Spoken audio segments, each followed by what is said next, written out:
sözünü təqdim et. Dursunəliyev, Dursunəli, dayandır oğlu.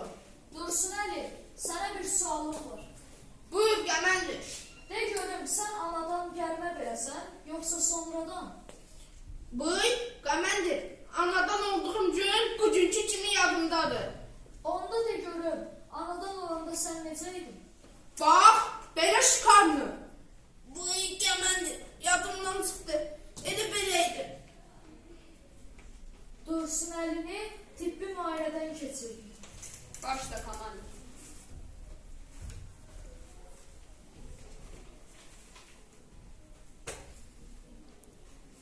Komandir, 100% sağlamdır. Hərbi xidmətə yararlıdır.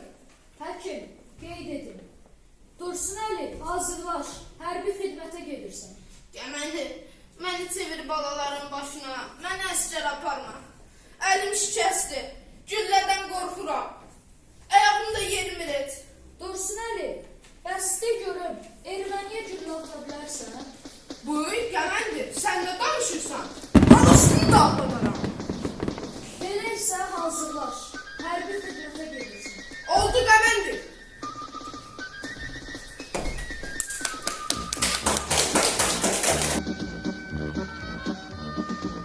Sen beni yetiştirip bu ellere yolladım. Kurbanlara kurban verip Allah'a ısmarladım.